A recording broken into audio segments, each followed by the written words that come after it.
Boss ನೋಡ್ತಿದ್ದೀರಾ? ಆಗಾಗ. ಅಲ್ಲ ಮೇಡಮ್, ಈಗ ನೀವು ಬಿಗ್ ಬಾಸ್ ಇಂದ ಫೇಮಸ್ ಅಂದ್ರೆ ಬಿಗ್ ಬಾಸ್ ನೋಡ್ಬೇಕು. ಇಲ್ಲ, ಖಂಡಿತ ನೋಡಕ್ ಇಷ್ಟನೇ. ಬಟ್ ಈ ತರ ಸಮಯದ ಅಭಾವದಿಂದ ಯಾವಾಗ ಫ್ರೀ ಸಿಗುತ್ತೆ ಅವಾಗ ನೋಡಿ. ಮೊಬೈಲ್ ಅಲ್ಲಾದ್ರೂ ಮೊಬೈಲಲ್ಲಿ ನೋಡ್ತಾ ಇರ್ತೀನಿ. ಅದು ಇದು ಏನೇನು ಸೋಷಿಯಲ್ ಮೀಡಿಯಲ್ಲಿ ಬರೋ ಟ್ರೋಲ್ಸ್ ಅದು ಇದೆಲ್ಲ ನೋಡ್ತಾ ಇರ್ತೀನಿ. ಸೊ ಯಾರು ನಿಮ್ಮ ಫೇವರೇಟ್ ಕಂಟೆಸ್ಟೆಂಟ್? ಯಾರು ಚೆನ್ನಾಗಿ ಆಡ್ತಾ ಇದ್ದಾರೆ? ಇದನ್ನೆಲ್ಲ ಹೇಳಕ್ ಆಗದೇ ಇಲ್ಲ. ಅಲ್ಲ, ನಿಮ್ಮ ಫ್ರೆಂಡ್ಸ್ ಇದಾರ ಯಾರಾದ್ರೂ ಅಲ್ಲಿ? ಫ್ರೆಂಡ್ಸ್ ಎಲ್ಲರೂ ಫ್ರೆಂಡ್ಸೇ.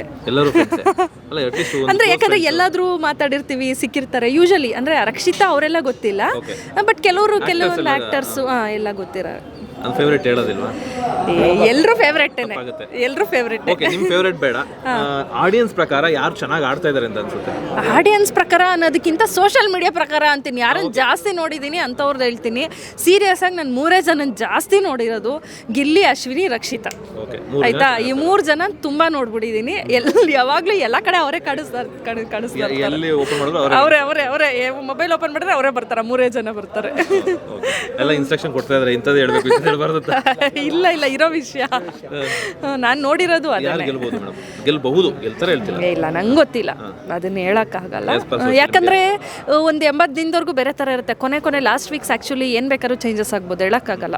ಯಾಕಂದ್ರೆ ಒಂಥರ ಅವರು ರಿಯಾಲಿಟಿ ಜಾಸ್ತಿ ಲಾಸ್ಟ್ ಅಲ್ಲಿ ಹೊರಗೆ ಬರೋ ಚಾನ್ಸಸ್ ಜಾಸ್ತಿ ಇರುತ್ತೆ. ಸೊ ಅವಾಗೇನು ಹೌದೌದು ಓಪನ್ ಅಪ್ ಆಗ್ತಾರೆ. ಎಲ್ಲರೂ ಸ್ಟ್ಯಾಂಡ್ ಹಾಕೊಂಡೆ ಕೂತ್ಕೋಬೇಕು ಅಂತ ಇರ್ತಾರೆ, ಆದ್ರೆ ಚೇರೆ ತೆಗೆದ್ಬಿಟ್ಟು ಹೋಗು ಅಂದ್ರೆ ಆಚೆ ವಾಪಸ್ ಬರ್ತಾರೆ. ಮೇಡಮ್, ಈಗ ಈ ಬಿಗ್ ಬಾಸ್ ನೋಡೋರಿಗೆಲ್ಲ ಈ ಸ್ಟ್ಯಾಂಡ್ ಅಂದ್ರೆ ಏನು ಮೇಡಮ್? ಸ್ಟ್ಯಾಂಡು ಅಂದ್ರೆ ಅದು ಒಂದು ಅಕ್ಸೆಪ್ಟೆನ್ಸ್ ಆಗಬಹುದು, ಅಂದ್ರೆ ಒಪ್ಕೊಳ್ಳೋ ಅಂಥದ್ದು. ಹೌದು, ನಿರ್ಧಾರ ತಗೊಳ್ಳೋ ಅಂಥದ್ದಾಗ್ಬೋದು, ಅಥವಾ ನಾನು ಯಾವ ಥರ ನಾನು ಏನು ಅನ್ನೋವಂಥದ್ದು ಅದನ್ನ ಅಕ್ಸೆಪ್ಟ್ ಮಾಡ್ಕೊಳ್ಳೋದಾಗ್ಬೋದು. ಎರಡೂ ಆಗುತ್ತೆ. ಇಲ್ಲಿ ನಿರ್ಧಾರ ಆಗುತ್ತೆ, ಅಕ್ಸೆಪ್ಟೆನ್ಸ್ ಆಗುತ್ತೆ, ಎರಡೂ ಆಗುತ್ತೆ. ಅಥವಾ ಇದ್ರ ಹೊರತಾಗೂ ಇನ್ನೂ ಏನಾದರೂ ಇರಬಹುದು. ಯಾಕೆ ಈ ವಿಚಾರ ಕೇಳಿದೆ ಅಂದ್ರೆ, ಈ ಕೆಲವೊಂದು ಪದಗಳನ್ನ ಇವಾಗ ಎಲ್ಲ ಮಾತ್ರ ಸ್ಟಾರ್ಟ್ ಮಾಡಿದ್ದಾರೆ. ನೀವು ಎಲ್ಲರೂ ಕುತ್ಕೊಂಡು ನೋಡ್ತಾರೆ, ನಾನು ಅದ್ರ ವಿಷಯ ಸ್ಟ್ಯಾಂಡ್ ತಗೋತಾ ಇದ್ದೀನಿ. ಈ ಮ್ಯಾನಿಪ್ಯುಲೇಟು, ಸ್ಟ್ಯಾಂಡು, ಆ ಸ್ಟ್ಯಾಂಡ್ ಎಲ್ಲ ಇದೆ ನೋಡಿ, ಯಾವಾಗಾದ್ರೂ ಸಿಟ್ಟಾಗ್ಬಿಡ್ಬೋದು, ಅದು ಹೇಳಕ್ಕಾಗಲ್ಲ. ಅಂದ್ರೆ ಬದಲಾವಣೆ ಈಗಿನ ಸಿನಿಮಾಗಳು ಯಾವ್ಯಾವ ಒಳ್ಳೊಳ್ಳೆ ಸಿನಿಮಾಗಳು ಬರ್ತಾ ಇದೆ. ಸ್ಟಾರ್ ಸಿನಿಮಾಗಳು ಡಿಸೆಂಬರ್ ಎಸ್ಪೆಷಲಿ.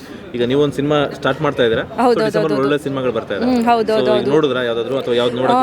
ಇವತ್ತು ಸಂಜೆ ಡೆವಿಲ್ ನೋಡಕ್ ಹೋಗ್ತಾ ಇದ್ದೀನಿ, ಇನ್ನು ನೋಡ್ಲಿಲ್ಲ ನಾನು, ಅದನ್ನ ಹೇಳ್ಬೋದು ಅಷ್ಟೇ. ಹೌದು, ತುಂಬಾ ಸಿನಿಮಾಗಳು, ಈವನ್ ಹೊಸಬರ್ದು ಸಹ ಈಗ ಒಂದು 2-3 ವೀಕ್ಸಿಂದ ತುಂಬಾ ಸಿನಿಮಾಗಳು ಬಂತು. ಕೆಲವೊಂದನ್ನ ನೋಡಿದೆ. ಇವತ್ತು ಡೆವಿಲ್ ನೋಡಕ್ ಹೋಗ್ತಾ ಇದ್ದೀನಿ, ನೋಡಿದ್ರೆ ಹೇಳ್ತಿದ್ದೆ ಹೇಗಿತ್ತು ಅಂತ. ಇವತ್ತು ಹೋಗ್ತಿದ್ದೀನಿ ನೋಡಿ. ಕನ್ನಡ ಇಂಡಸ್ಟ್ರಿನಲ್ಲಿ ಕನ್ನಡ ಸಿನಿಮಾಗಳು ಉಳ್ಕೋಬೇಕು ಮತ್ತೆ ಬೆಳಿಬೇಕು ಅಂತಂದ್ರೆ ಕನ್ನಡಿಗರಾಗಿ ಏನು ಮಾಡಬೇಕು? ಕನ್ನಡಿಗರಾಗಿ ಏನು ಮಾಡೋದು ಬೇಡ, ಬಂದು ಸಿನಿಮಾ ನೋಡಿ ಸಾಕು. ಸಿನಿಮಾ ನೋಡಿ ಎಂಕರೇಜ್ ಮಾಡಿ, ಅಷ್ಟೇ ಕೇಳ್ಕೊಳ್ಳೋದು, ಬೇರೆ ಏನೂ ಇಲ್ಲ. ಇಷ್ಟ ಆದರೆ ಪೋಸ್ಟ್ ಮಾಡಿ, ಸೋಷಲ್ ಮೀಡಿಯಲ್ಲಿ ಹಂಚ್ಕೊಳ್ಳಿ, ಎಲ್ಲೋ ಒಂದು ಕಡೆ ಅದನ್ನು ಹೇಳ್ಕೊಳ್ಳಿ, ಚೆನ್ನಾಗಿದೆ, ಇಷ್ಟ ಆಯಿತು ಅಂತ. ಅದೇ ಒಂದು ದೊಡ್ಡ ಪ್ರೋತ್ಸಾಹ. ಯಾಕಂದರೆ ನಾವೆಲ್ಲ ಇರೋದೇ ಎಂಟರ್ಟೈನ್ಮೆಂಟ್ ಇಂಡಸ್ಟ್ರಿ ಇರೋದೇ ನಿಮ್ಮನ್ನು ಎಂಟರ್ಟೈನ್ ಮಾಡೋದಕ್ಕೆ. ಅಫ್ಕೋರ್ಸ್ ಇವತ್ತು ಮೊಬೈಲ್ ಬಂದಿರ್ಬೋದು, ಮೊಬೈಲಲ್ಲಿ ಶಾರ್ಟ್ಸು, ರೀಲ್ಸು ಎಲ್ಲ ಇರಬಹುದು, ಇಲ್ಲ ಅಂತಲ್ಲ. ಬಟ್ ಏನೇ ಆದರೂ ಸಿನಿಮಾಗಿರೋವಂಥ ಮಹತ್ವ ಅದಕ್ಕಿದ್ದೇ ಇದೆ. ಯಾಕಂದರೆ ಅದು ಒಟ್ಟಾರೆ ಒಂದು ಅನುಭವನ ಕಟ್ಕೊಡುತ್ತೆ.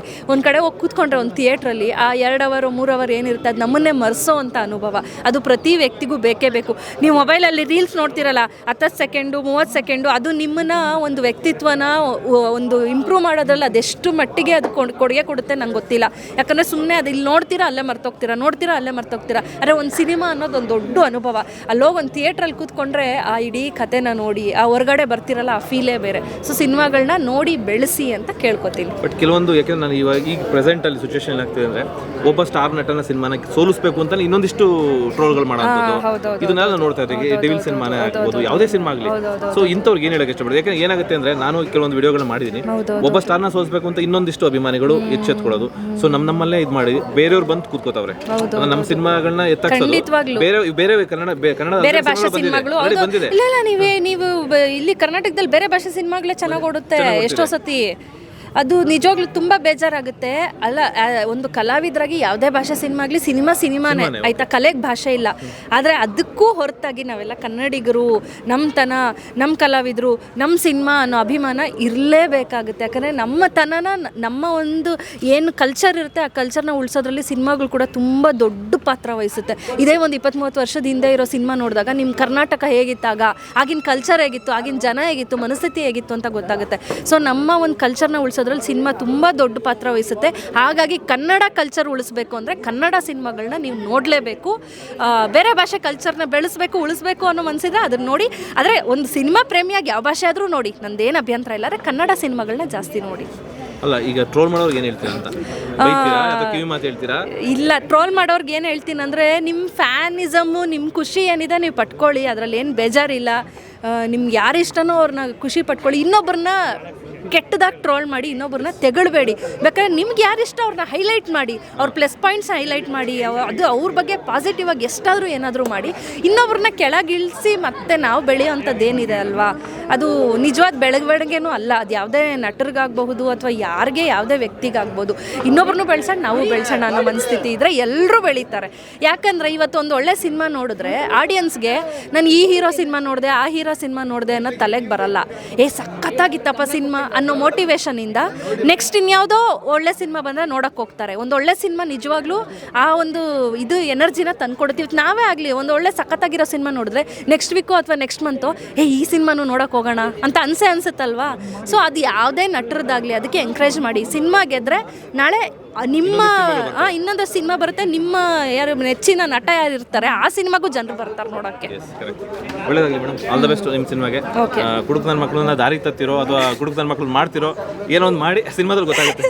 ಏನೋ ಒಂದು ಮಾಡಿ ಕುಡುಕ್ ನನ್ನ ಮಕ್ಕಳನ್ನ ನೋಡೋಕೆ ಬನ್ನಿ, ಕುಡ್ಕೊಂಡಾದ್ರೂ ಬನ್ನಿ, ಕುಡಿದಿರಾ ಆದ್ರೂ ಬನ್ನಿ, ಜೊತೆಗಿರೋ ಫ್ರೆಂಡ್ಸ್ನ ಕುಡಿಯೋರ್ನ ಕುಡಿದಿದ್ದವ್ರನ್ನ ಎಲ್ಲರೂ ಎತ್ತಾಕೊಂಡು ಬಂದು ಸಿನಿಮಾ ನೋಡಿ ಅಷ್ಟೇ.